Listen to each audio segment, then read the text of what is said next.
Hello class seventh, welcome to Zenith Guru Fundamental. मैं हूं निकी पंडित और हम यहाँ पे आज शुरू कर रहे हैं अपना chapter number 10 that is life process in plants. इससे पहले जो हमारा चैप्टर नंबर 9 था वो था life process in animals. Okay, so I hope कि लाइफ प्रोसेस इन एनिमल आपको बहुत अच्छे से समझ में आया होगा। इसी तरीके से हम लाइफ प्रोसेस इन प्लांट्स को भी करेंगे।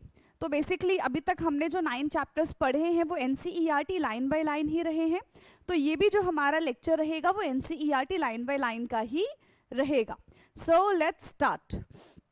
क्या है यहाँ पे? In grade 6 we learn that all living beings grow and need food for their growth.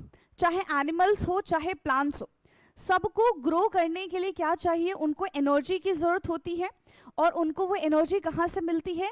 जो वो खाना खाते हैं, जो वो न्यूट्रिएंट्स लेते हैं, वहां से उनको एनर्जी मिलती है, right. And also in previous chapter we discuss the process through which animals obtain nutrition. और हमने ये भी देखा था कि एनिमल्स जो है वो न्यूट्रिशन किस तरीके से गेन करते हैं। तो जो भी वो खाना खाते हैं उसमें ऑलरेडी काफी सारे न्यूट्रिएंट्स प्रेजेंट होते हैं, जैसे कि कार्बोहाइड्रेट, फैट, वाइटामिन, मिनरल्स। ये सारे की सारी चीजें क्या हैं? They all are the nutrients. We know that animals eat food to grow, but what about plants? देखो, एनिमल्स हमको पता है कि उनको न्यूट्रिएंट्स की जरूरत होती है टू ग्रो, बट यहाँ पे पूछ रहे हैं कि फिर प्लांट्स के बारे में क्या है? प्लांट्स भी तो ग्रो करते हैं। सो जिस तरीके से एनिमल्स जो है वो न्यूट्रिएंट्स कंज्यूम करते हैं, उसी तरीके से प्लांट्स भी न्यूट्रिएंट्स को कंज्यूम करते हैं। ठीक है। So have you ever seen plants eating food like animals do? तो देखो, ऐसा तो हमने कभी नहीं देखा, क्योंकि इनका जो प्रोसेस है ना, इनसाइड द बॉडी होता है, इनसाइड द प्लांट है। ठीक है। So as animal grow their size and weight usually increase and their bodies undergoes various change. What changes do you notice in plants when they grow? तो जिस तरीके से animals में हमको चेंजेस देखने के लिए मिलते हैं, उसी तरीके से हमको प्लांट्स में भी चेंजेस देखने के लिए मिलते हैं। अब ऐसा आप थोड़ी होता है कि हमने बिल्कुल एक बड़ा सा पेड़ ग्रो करने के लिए लगा दिया, नहीं। हम एक सीड लगाते हैं, हमने एक बीज लगाया और टाइम टू टाइम हम उसको पानी दे रहे हैं। ठीक है। And with the help of carbon dioxide, oxygen, ये सनलाइट, इन सब की हेल्प से वो क्या कर रहे हैं? अपने बॉडी में फोटोसिंथेसिस कर रहे हैं एंड ऑक्सीजन की हेल्प से वो सांस ले रहे हैं। ठीक है। तो उनका प्रोसेस चल रहा है, बट उनका प्रोसेस हमें दिखता नहीं है। ठीक है, कि वो कैसे खाना बना रहे हैं, कैसे वो पानी पी रहे हैं, तो ये सारी चीजें हमें नहीं दिखाई देती हैं, क्योंकि ये इनसाइड द बॉडी हो रही होती है। लेकिन उनका शेप चेंज होना, उनका साइज चेंज होना, उनका कलर चेंज होना, उनमें फ्रूट्स आना, उसमें फ्लावर आना, तो ये सारी चीजें हमें विजिबल होती हैं, ये सारी चीजें हमें दिखाई देती हैं, ये चीज हम नोटिस कर सकते हैं, right. So we learn that food provide nutrients like carbohydrate, fat, protein, vitamins and minerals, which along with water all are essential for growth. Animals को तो ये सारी की सारी ही चीजें चाहिए to grow. Let us explore how plants obtain nutrients for their growth. अब हम बात करेंगे कि देखो, एनिमल्स के बारे में तो हमें सारी जानकारी हो गई है कि किस तरीके से एनिमल्स जो हैं वो न्यूट्रिएंट्स को इनटेक करते हैं। अब हम बात करते हैं किसके बारे में? प्लांट्स के बारे में, कि प्लांट्स किस तरीके से न्यूट्रिएंट्स को इनटेक करते हैं और किस तरीके से वो ग्रो होते हैं। ठीक है। सो ये है हमारा सुंदर सा पेड़, और देख रहे हो एक पेड़ कितने सारी छांव दे सकता है हमको। ठीक है। और उससे काफी सारी चीजें भी हमको मिलती है। ठीक है। एक पेड़ से फ्रूट्स मिलते हैं हमको, ठीक है, सुंदर सुंदर फ्लावर देखने के लिए मिलते हैं, बहुत सारी चीजें हैं। क्लियर? नाउ अब हम यहाँ पे बात करते हैं how do plants grow. Plants किस तरीके से ग्रो करते हैं, right. So how do plants grow? Look around your neighbourhood, have you observed any changes in plants during its life span? तो आप अपने नेबरहुड में देखिए और बताइए कि क्या कभी आपने प्लांट्स में चेंजेस देखे हैं? यस और नो, फटाफट से बताएंगे। क्या आपने प्लांट्स में चेंजेस देखे हैं, हाँ या ना?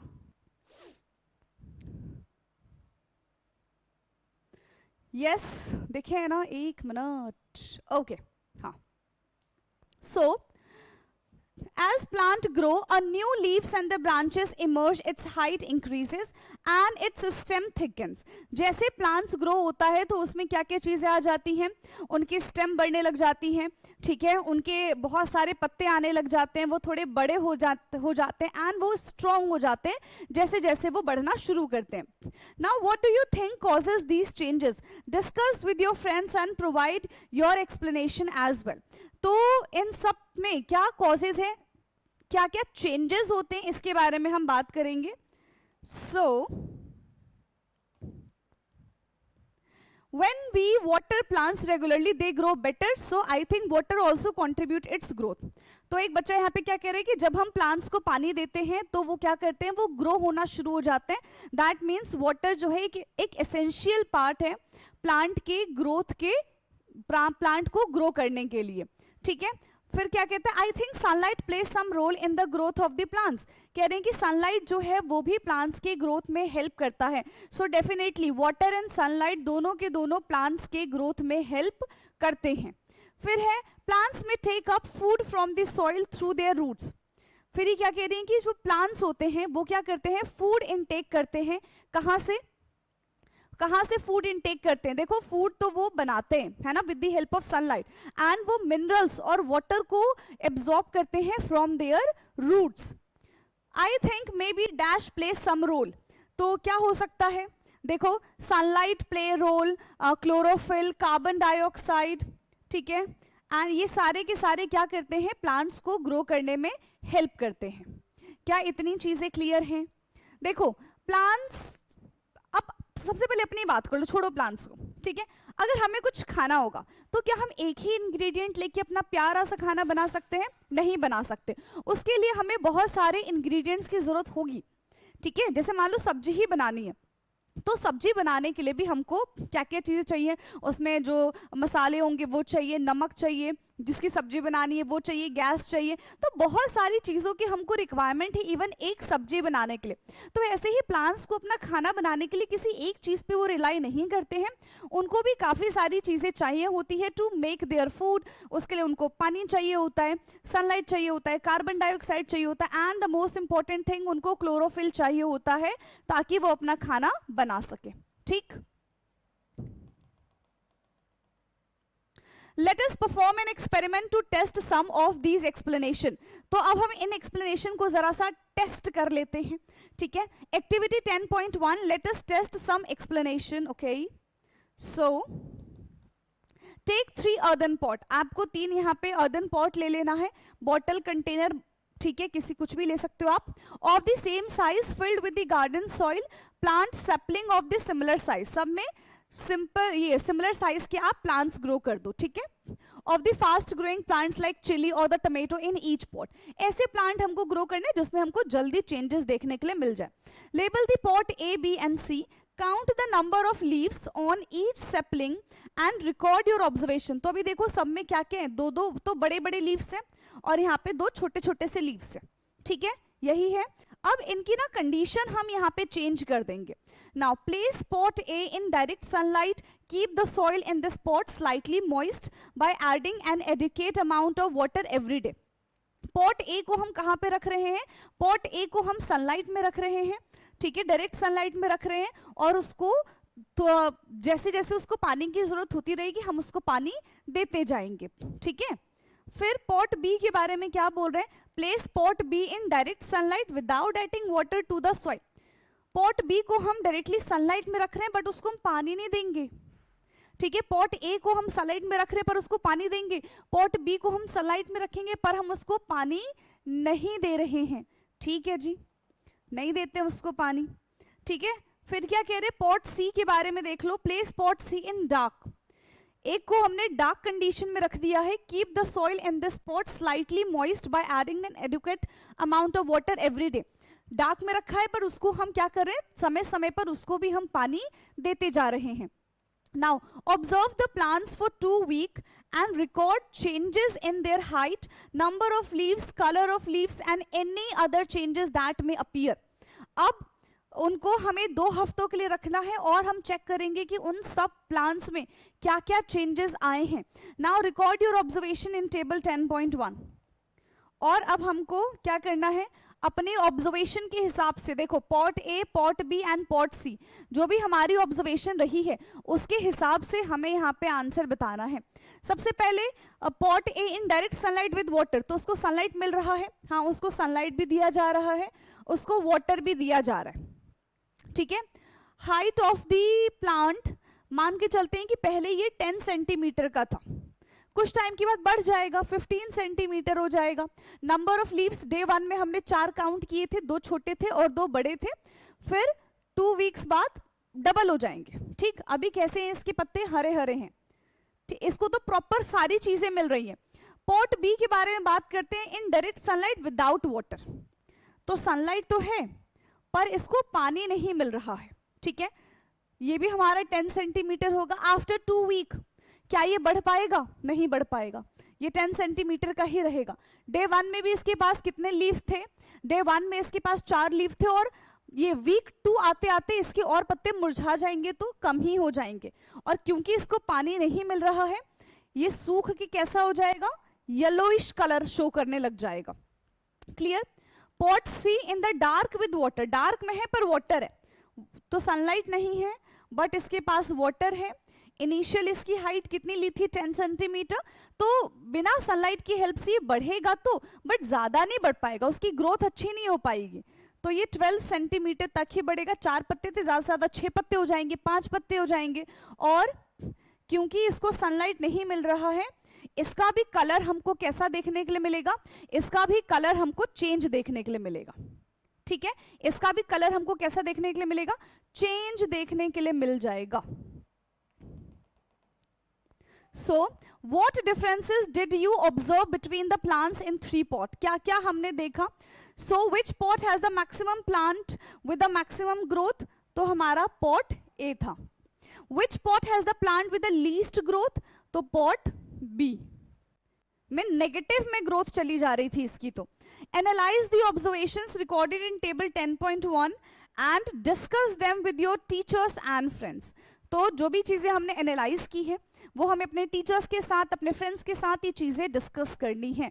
तो यहाँ पे हमें देख रहे हैं कि प्लांट को ग्रो करने के लिए, देखो प्लांट ग्रो का क्या मतलब है कि उसको भी खाने की जरूरत है, उसको भी पीने की जरूरत है, उसको भी खाना चाहिए, उसको भी पानी चाहिए। For that plant also need water, mineral, ठीक है, तो तभी वो ग्रो कर पाएगा। तो वो सारी कंडीशन पॉट ए में दी जा रही थी, बट पॉट बी और पॉट सी में ऐसी कोई कंडीशन उनके पास अवेलेबल नहीं थी, कुछ ना कुछ चीज की कमी थी। ऐसे ही समझो कि अगर हम हर टाइम एक ही टाइप का खाना खाते रहेंगे तो दूसरे टाइप का खाना खाने से जो हमको प्रोटीन, जो विटामिन्स मिलने चाहिए वो नहीं मिल पाएंगे, तो उस चीज की हमको कमी हो जाएगी। अब हम तो बोलेंगे भाई हम तो खाना खा ही रहे, बट हम सारे विटामिन्स नहीं खा रहे ना, जितने हमको मिनरल्स चाहिए थे, जितने हमको विटामिन्स चाहिए थे वो हमारी बॉडी की जरूरत है। सिर्फ पेट भरना ही हमारी बॉडी की जरूरत नहीं है, न्यूट्रिएंट्स भी हमारी बॉडी को चाहिए और एक राइट अमाउंट ऑफ न्यूट्रिएंट्स चाहिए।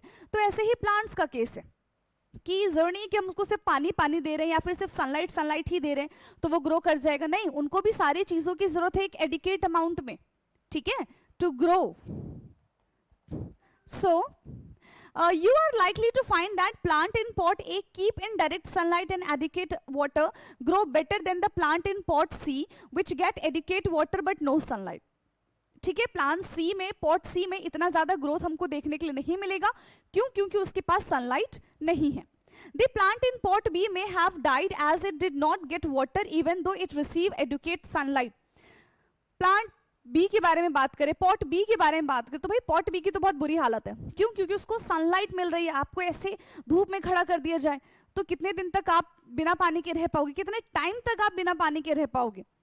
तो ऐसे ही प्लांट्स की कंडीशन है, वो पूरा सूख जाएगा क्योंकि सिर्फ उसको धूप ही धूप मिल रही है, उसको पानी नहीं मिल रहा है, ठीक है। Now what do you infer from the observations made in this activity? The results indicate the plants required both sunlight and water for their growth। यानी कि प्लांट्स को ग्रो करने के लिए एडिक्वेट अमाउंट ऑफ सनलाइट की जरूरत है, adequate amount of water की भी जरूरत है।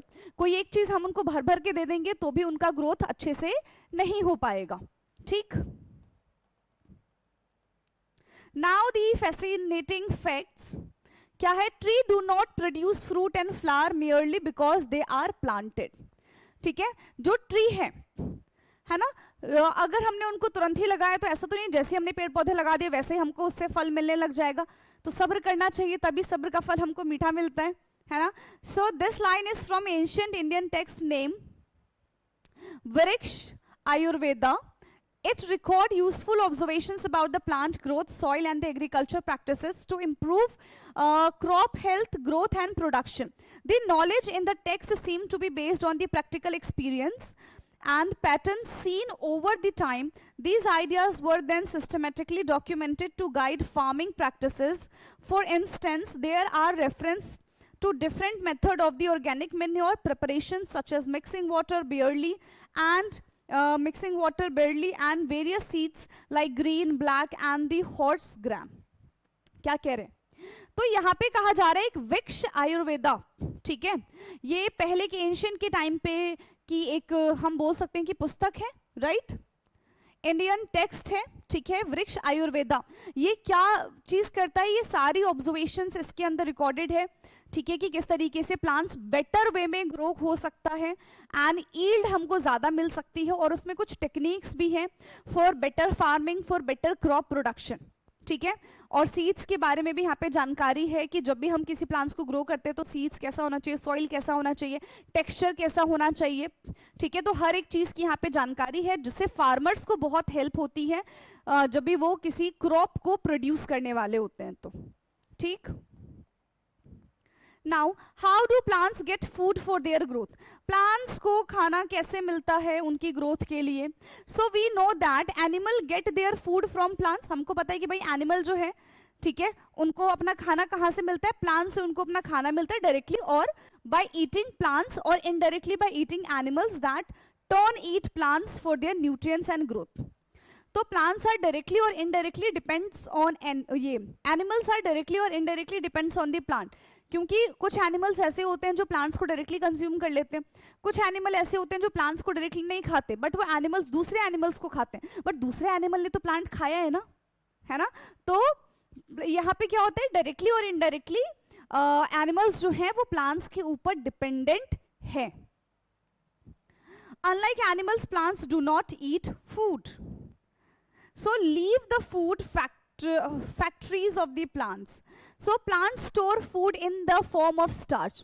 Plants जो है वो किस फॉर्म में अपना खाना रखते हैं, तो प्लांट्स जो है वो स्टार्च की फॉर्म में अपना खाना रखते हैं. जैसे ह्यूमन की बात करें हम, तो ह्यूमन जो है वो ग्लाइकोल की फॉर्म में अपना खाना रखते हैं, ठीक है. ऐसे ही प्लांट्स जो है वो स्टार्च की फॉर्म में अपना खाना रखते हैं. Starch is a type of carbohydrate. This starch is produced in the leaves of a plant which by design are generally broad and flat. These are mostly green because of the presence of green pigment. ठीक है, क्योंकि green क्यों होता है, क्योंकि इसके पास green pigment present होता है and that green pigment is chlorophyll. अगर प्लांट्स के पास क्लोरोफिल नहीं होगा तो वो खाना नहीं बना पाएंगे, ठीक, क्योंकि ये क्या करता है, ये सनलाइट को कैप्चर करने का काम करता है और इसी कैप्चरिंग की वजह से ही इनका खाना बनता है. That help in capturing sunlight efficiently. Let us find out the role of chlorophyll play in the preparation of the food in the form of starch in plants. तो हम क्लोरोफिल का रोल समझेंगे कि किस तरीके से जो क्लोरोफिल है वो प्लांट्स में खाना बनाने का काम करता है, किस तरीके से वो स्टार्च को फॉर्म करने का काम करता है, ठीक. Now activity 10.2 let us check and demonstration activity. तो यहाँ पे क्या कर रहे हैं, बॉयल अप सेटअप ले लिया है और एक बीकर लिया है, बीकर के अंदर टेस्ट ट्यूब और टेस्ट ट्यूब के अंदर क्या किया है, एल्कोहल डाला है और उस एल्कोहल के अंदर लीफ डाल दी है, ठीक है. चलो, सो द टीचर में demonstrated this activity. Keep a leaf in a boiling water for 5 minute to soften it, ठीक है. बॉइलिंग वाटर में डाल दो तो लीफ कैसा हो जाएगा, एकदम मुलायम सा हो जाएगा. Dip this leaf in a test tube containing alcohol, और अब उसी लीफ को एल्कोहल के अंदर डाल दो जैसा यहाँ पे दिख रहा है. Place the test tube in a beaker containing boiling water, wait until the leaf become colourless. और तब तक हमें इसको बॉईल करना है जब तक पूरा का पूरा जो लीफ है वो कलरलेस नहीं हो जाता, उसके अंदर से सारे के सारे कलर जो है वो गायब नहीं हो जाते हैं. तब तक हमको उसको क्या करना है, कंटिन्यूएशन में हीट करते रहना है. Now take out a leaf and place it on a plate. Now put a few drop of dilute iodine solution with the help of a dropper or dropper on the decolorized leaf. Wait for a few minutes and observe.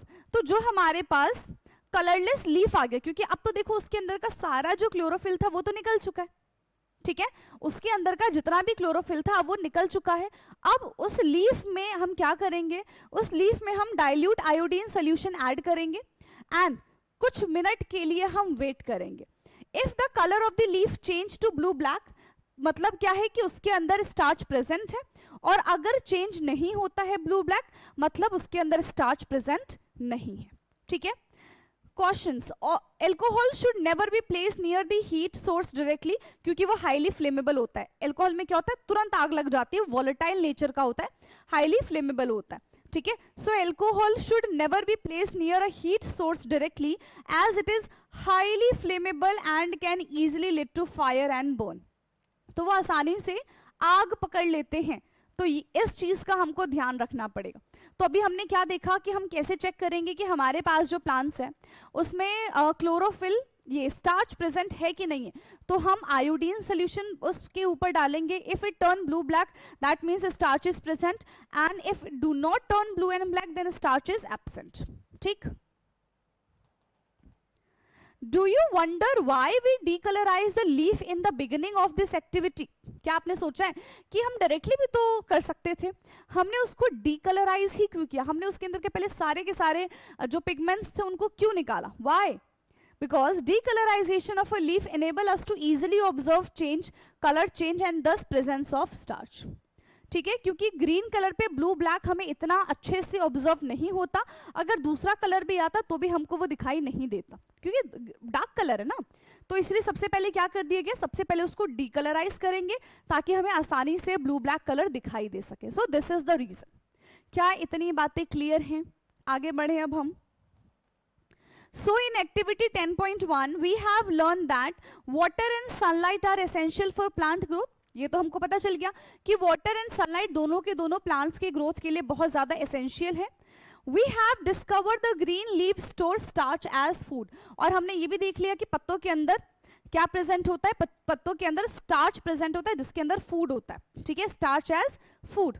Now Bhaskar loves gardening during his free time. Beginning a curious student, he often looked around his garden and wondered how plants produce food. तो भास्कर कैसा बच्चा है? भास्कर एक बहुत ज्यादा curious बच्चा है। तो जब अपने गार्डन में देखता है इतने सारे पेड़ पौधों को, तो वो क्या सोचता है कि आखिरकार ये पेड़ पौधे जो हैं वो खाना कैसे बनाते होंगे, है ना। उसको बहुत ऐसा आश्चर्यचकित होता है कि भाई वो खाना कैसे बनाते होंगे। So from his experience Bhaskar know that water and sunlight is essential for plants growth, but he wondered if sunlight contribute to the production of the food in the form of starch in plant. देखो एक चीज तो उसको पता थी कि अगर plants grow करना चाहता है तो उसके लिए उसको क्या चाहिए, उसके लिए उसको वाटर चाहिए, उसके लिए उसको मिनरल चाहिए, सनलाइट चाहिए, जिनकी हेल्प से वो आसानी से ग्रो हो सकता है, क्योंकि ऊपर हमने सारी चीजें पढ़ ली।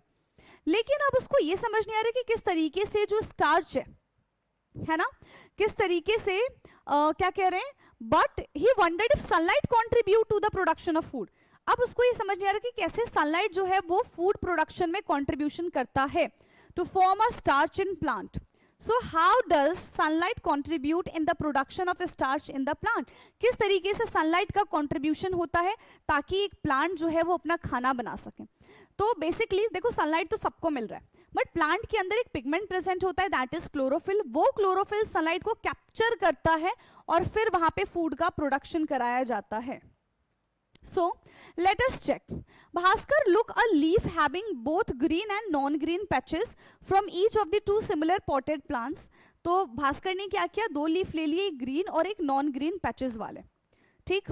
One kept in sunlight and other kept in dark for 36 hours. एक को सनलाइट की प्रेजेंस में रख दिया, एक को बिल्कुल अंधेरे में रख दिया 36 hours के लिए। He wanted to compare the leaf before and after the starch test. He made a sketch of the leaf to record the locations of the green and the non-green patches on them with the help of a tracing paper. After that, he performed an iodine test. देखो सबसे पहले उसने एक अच्छे से record बनाया, उसने देखा कि कहाँ पे ग्रीन पैचेस है, कहाँ पे पैचेस नहीं है, पूरा उसने एक रिकॉर्ड बनाया।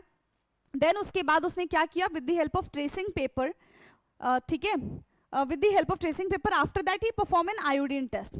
उसके बाद इसने अपना आयोडीन टेस्ट करना शुरू कर दिया। जो कि हम एक्टिविटी में देखेंगे। Now on leaf Bhaskar recorded his observations, तो भास्कर ने अपना ऑब्जर्वेशन यहाँ पे रिकॉर्ड किया। क्या भास्कर का ऑब्जर्वेशन है? Any idea? देखो यहाँ पे क्या है, presence of starch in green and non green plant of the leaves. सबसे पहले light condition for potted plants, ठीक है। लाइट कंडीशंस के बारे में बात करें, अगर इनको प्रॉपर लाइट मिल रहा है, कैप्टन सनलाइट, तो green and non green patches on the leaf, इस तरीके से। Initial colour before iodine test हमको ऐसा दिख रहा है, और जब हम इस पे आयोडीन डाल देंगे तो जस्ट ड्यू टू स्टार्च इसका कलर कैसा हो जाएगा, ये ब्लू ब्लैक कलर का हो जाएगा, जो हमको यहाँ पे दिख रहा है। लेकिन वहीं अगर 36 आवर्स के लिए प्लांट्स को डार्क में रख दिया गया है, तो अभी तो लीफ देखो ऐसा रहेगा बिफोर एडिंग स्टार्च, लेकिन जैसे ही इसमें स्टार्च हम ऐड करेंगे, नो चेंज इन कलर, कोई कलर में चेंज नहीं आएगा, क्योंकि स्टार्च का तो फॉर्मेशन ही नहीं हुआ इधर, और जितना भी खाना था वो यूज तो करेंगे ना जिंदा रहने के लिए। अब ऐसा थोड़ी कि अगर हमने पौधों को मान लो 2 दिन तक पानी नहीं दिया है, फिर 2 दिन तक हमने उसको अंधेरे में रखा, तो भी वो ग्रो कर सकता है ना। जब लंबे टाइम तक रखेंगे तो उनका खाना खत्म हो जाएगा, खाना खत्म हो जाएगा तो क्या हो जाएगा, फिर तो वो मुरझा जाएंगे, फिर वो मर जाएंगे, ठीक है। लेकिन वो ऐसा खाना बना लेते हैं कि भाई वो एटलीस्ट कुछ दिन तो उस खाने को चला पाए, ठीक है। जैसे मान लो आपने घर में सुबह खाना बना लिया, अब ज्यादा खाना बन जाता है तो शाम को हम वो कंज्यूम कर सकते हैं ना, अगर खराब नहीं है तो ऐसे ही प्लांट्स में भी होता है। तो सारा का सारा 36 आवर्स में इनका सारा का सारा खाना कंज्यूम हो गया। अगर हम इसे ज्यादा आवर्स के लिए रखते हैं तो हो सकता है प्लांट्स खत्म हो जाते, ठीक है। तो इनका सारा स्टार्च खत्म हो गया, नो चेंज इन कलर, तो अब इनके पास स्टार्च ही नहीं है, तो ये ब्लू ब्लैक कलर चेंज होगा ही नहीं। Now in table 10.2 Bhaskar recorded a blue black color indicating the presence of starch on the green patches of the leaf obtained from the plant placed in the sunlight। तो जो plant sunlight में place था वहां पे हमें blue black colour देखने के लिए मिलता है, बट जो प्लांट डार्क में प्लांटेड था वहां पे हमें आज सच कोई ब्लू ब्लैक कलर देखने के लिए नहीं मिलता है।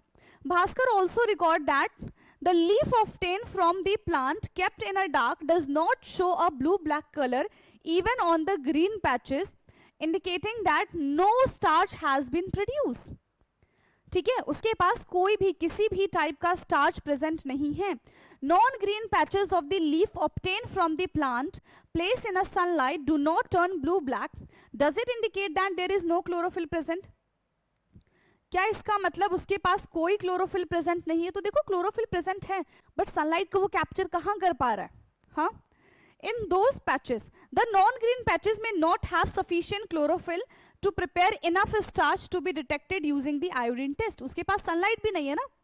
देखो क्लोरोफिल का काम क्या होता है कि सनलाइट को कैप्चर करके फिर वो खाना बनाते हैं, दैट फूड इज स्टार्च। अब क्योंकि सनलाइट नहीं है उसको कैप्चर नहीं करेगा, तो धीरे धीरे वो भी खत्म हो जाएगा, और प्लांट जो है जितना बचा कुचा स्टार्च है वो उसको यूज करके स्टार्च को भी खत्म कर देंगे। तो इसी वजह से हमें यहाँ पे कोई कलर देखने के लिए नहीं मिला है, ठीक। वापस से हम इसको सनलाइट में रखेंगे तो पूरा का पूरा प्रोसेस जो है वो हमें सेम मिल जाएगा ऊपर वाले के जैसा।